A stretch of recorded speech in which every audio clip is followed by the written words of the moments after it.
अंगार, certified yoga fitness instructor, और स्वागत है आपका योग फिटनेस रेवोल्यूशन चैनल पे।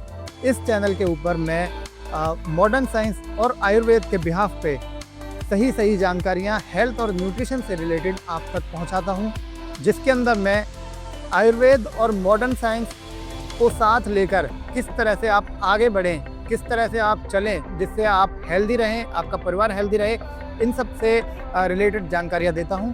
आज जिस टॉपिक पे मैं डिस्कशन करने वाला हूं वो बहुत ही ज़्यादा इम्पॉर्टेंट है। ये टॉपिक है वर्षा ऋतु के बाद आने वाली जो ऋतु होती है, शरद ऋतु, इसके ऊपर। आयुर्वेद में शरद ऋतु को बीमारियों की ऋतु बोला जाता है।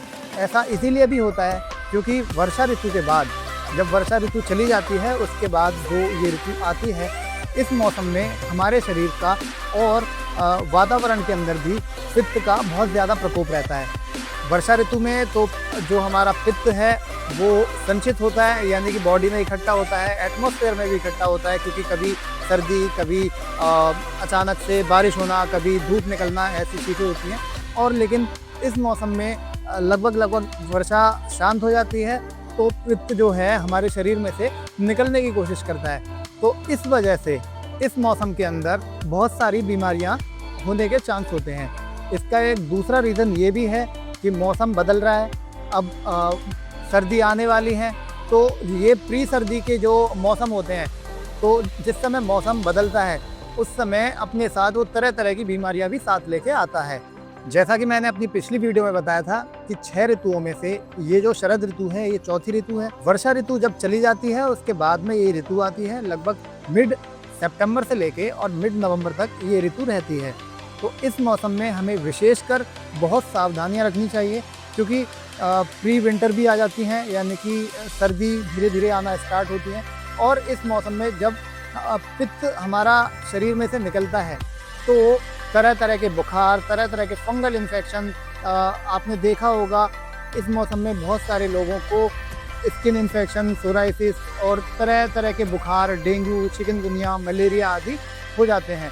तो ऐसा इसीलिए होता है क्योंकि ये सारे जो रोग होते हैं ये पित्त के प्रकोपित होने से होते हैं। जब शरीर में पित्त संचित हो जाता है और अच्छी तरह से निकल नहीं पाता तो इन रोगों के पैदा होने की संभावना ज़्यादा रहती है। इस मौसम के अंदर ज़्यादातर हर्पीस, बालों का झड़ना, बॉडी के अंदर एसिडिटी बढ़ना, रक्त के अंदर एसिडिटी बढ़ना, फिर उसके कारण आपको भूख न लगना, खट्टी डकारें आना और भी कई प्रकार के रोग हो सकते हैं। तो हमें इस मौसम में किन चीज़ों का परहेज करना चाहिए और किन चीज़ों को खाना चाहिए, आइए जानते हैं इस वीडियो में। पित्त का नाम सुनते ही ज़्यादातर लोगों को ऐसा लगता है कि पित्त का संबंध अग्नि से है, जबकि ऐसा नहीं है।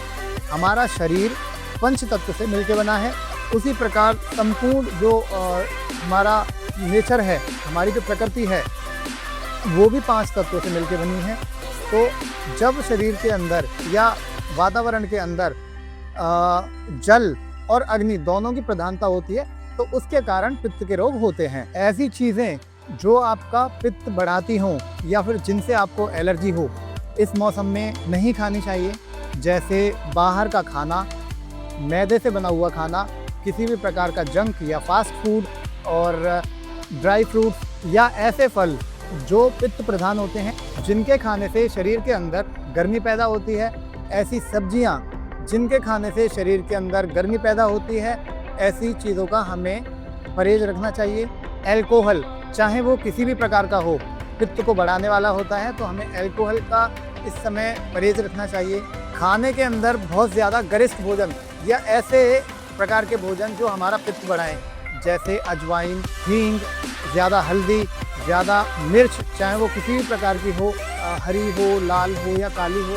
तेलों में जैसे सरसों का, तिल का और जो ग्राउंड नट होता है मूंगफली का, ऐसे तेल का हमें परहेज रखना चाहिए। तला हुआ या बासी दोनों ही प्रकार के खाने इस मौसम में हमें अवॉइड करने चाहिए। उड़द, चना, राजमा, छोले या फिर करेला, ऐसी चीज़ों का भी हमें इस मौसम में परहेज रखना चाहिए। दूध के आइटम में दही और मट्ठा, अगर दही बहुत ज़्यादा खट्टा नहीं हुआ है, बहुत ताज़ी है, तो आप कभी कभार दही का इस्तेमाल कर सकते हैं, वरना इस मौसम में दही और मट्ठे का आप निषेध रखें, उसे कुछ टाइम के लिए अवॉइड करें। हाँ, आप इस मौसम में दूध पी सकते हैं। बहुत ज़्यादा कच्ची और जो पत्तेदार सब्जियां हैं इस मौसम में नहीं खानी चाहिए, क्योंकि जो बहुत ज़्यादा रॉ खाना है वो भी हमारे शरीर में कहीं ना कहीं एसिडिटी बढ़ाता है। अब बात करते हैं क्या खाएं इस मौसम में जिससे हमारा शरीर स्वस्थ रहे। तो सबसे पहले सुबह उठते ही कम से कम 1 से 2 गिलास ताज़ा पानी उकड़ू बैठ के पिएं। उसके बाद में अपनी जो भी दिनचर्या है उसे आप स्टार्ट कर सकते हैं।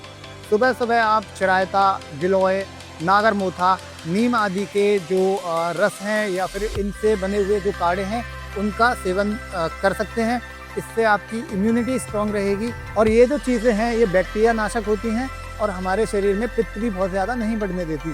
तो इन चीज़ों का आप ज़रूर सेवन करें। इसके साथ ही आप इस मौसम में मिश्री या गुड़ भी खा सकते हैं। आयुर्वेद के अनुसार 6 प्रकार के रस होते हैं जिनमें से 3 तरह के रसों का इस मौसम में ज़्यादातर सेवन करना चाहिए, जिनमें पहला है मीठा, दूसरा है कशैला और तीसरा है तिक्त यानी कि कड़वा।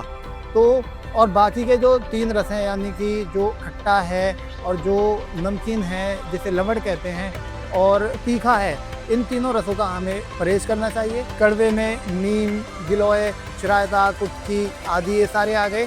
और मीठे में आप जैसा मैंने आपको बताया अभी कि मिश्री आप सेवन कर सकते हैं, खांड सेवन कर सकते हैं या फिर जो मीठे फल होते हैं जैसे कि केला, सेब और चीकू आदि इनका सेवन कर सकते हैं। और कशैले में जो कि खारा होता है यानी कि आंवला और बहेड़ा, हरड़ है ना, त्रिकुटा, इनका आप सेवन करेंगे तो मैं निश्चित तौर पे आपसे बोल सकता हूँ इस मौसम में आप बीमार नहीं पड़ेंगे। दूध के साथ आप सतावर भी यूज़ कर सकते हैं या सतावर न यूज़ करें तो आप थोड़ा बहुत गोखरू का जो पाउडर होता है, गोक्षुरा का पाउडर, उसे भी आप सेवन कर सकते हैं। खाना बनाते समय गाय का देसी घी या नारियल का तेल आप इस्तेमाल करें क्योंकि ये दोनों ठंडे होते हैं और स्निग्ध होते हैं। इनसे भी आप पित्त जो आपका बढ़ा हुआ है, पित्त दोष से आप बचेंगे। तो ये थी दोस्तों संक्षिप्त में एक छोटी सी जानकारी शरद ऋतु में आप किस प्रकार से अपना आहार विहार रखें। और हाँ, अगर किसी को डेंगू, मलेरिया, चिकनगुनिया आदि हो जाए तो ज़्यादा से ज़्यादा आप उसे गिलोय, पपीते के पत्ते का रस और नारियल पानी, कीवी ऐसी चीज़ों को ज़रूर सेवन कराएं। और अगर आप सक्षम हैं तो नियमित रूप से इन दिनों तो ज़रूर नारियल पानी और चीकू, पपीता और जो कीवी है उसका सेवन करें। इससे आपकी जो रोग प्रतिरोधक क्षमता है वो अच्छी बनी रहेगी और वायरल फीवर होने के चांस बहुत ही कम हो जाएंगे। वीडियो देखने के लिए आपका बहुत बहुत धन्यवाद। ऐसे ही मैं आपसे छोटी मोटी जानकारियाँ लेकिन बहुत महत्वपूर्ण शेयर करता रहता हूँ। तो ये आपका अपना यूट्यूब चैनल है योग फिटनेस रेवोल्यूशन, इसको आप सब्सक्राइब करें।